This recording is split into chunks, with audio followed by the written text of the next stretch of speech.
Hello everyone. So today I got to mess around with an iPad. Those are always fun to play around with. Played a few of the games on there before when I stopped by the Apple Store, Mac Store.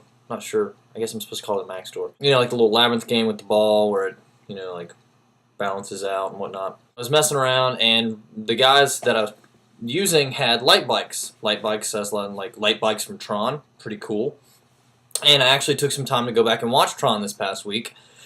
So it meant even more to me, and I'm looking forward to seeing Tron Legacy, or a.k.a. Tron 2. Fairly sure for whatever reason they cut that whole marketing scheme of calling it Tron 2. Don't really understand that, but first preview I ever saw said Tron 2 at the end, and everything since it said Tron Legacy, so I guess I'm supposed to call it Tron Legacy. And it got me to thinking about the whole characters based on parts of being inside of a computer. Such as Agent Smith as a rogue security program in The Matrix, which is actually interesting because Tron himself is a rogue security program in the movie Tron. So, I don't know, some odd parallels there, I guess, maybe not. Can't think of the main character's name, but idea here, the main character gets scanned by, the big laser gun that shrinks kids later on in other movies and blows up a baby at one point. Fairly sure it's the exact same laser gun. Anyways, gets scanned by a laser gun that is supposed to molecularly map out a person, or map out whatever it scans. In this case, it scans him, and make it digital, and then put it back. So it is there, becomes nothing, and then goes back again.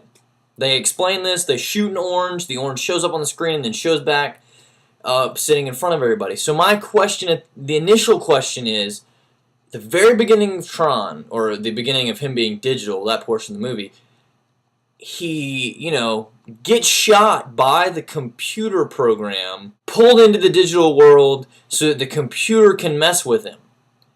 Why would this not have split his consciousness into computer program that is aware of everything that happened in life up to getting shot by the thing, is freaking out, is inside the computer, and guy in the real world reconstituted the instant the computer scanned him?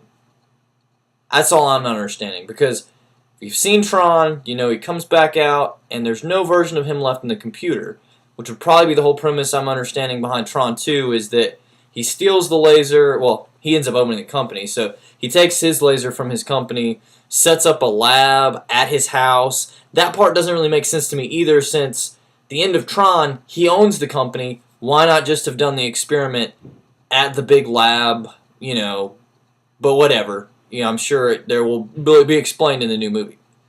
So, first question, can anybody explain to me why there wouldn't be two different versions of the same person? One is a software program existing for eternity inside the computer, and one is the man that came back out after, shot, deconstructed, reconstructed of molecules.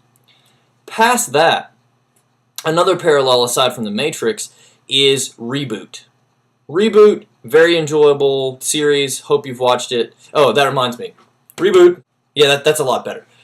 Anyway, so Reboot was a very enjoyable series, but Reboot brought this issue about the copying of programs. No computer program, for the most part, is just there in and of itself, especially once you're connected to the net. And they actually, in their storyline, have a computer program leave the computer, surf the net, and come back, and then another one that ages, and a reboot is actually done of the whole computer to restore some history and files that get lost, and another copy of this character shows up, actually Enzo and Matrix being the same character. Matrix is like 20-something years old, one eye, all pirate-esque and road warrior-like, and Enzo is the little kid version of him at like 13 that comes back out whenever the computer resets itself. Can anybody explain that to me as far as the concept of Tron goes, or even The Matrix? Why one would be lost forever? I don't know, if they, for one, if they lose their body. I've always been of the understanding that at the end of The Matrix, Neo actually became the governing program of everything,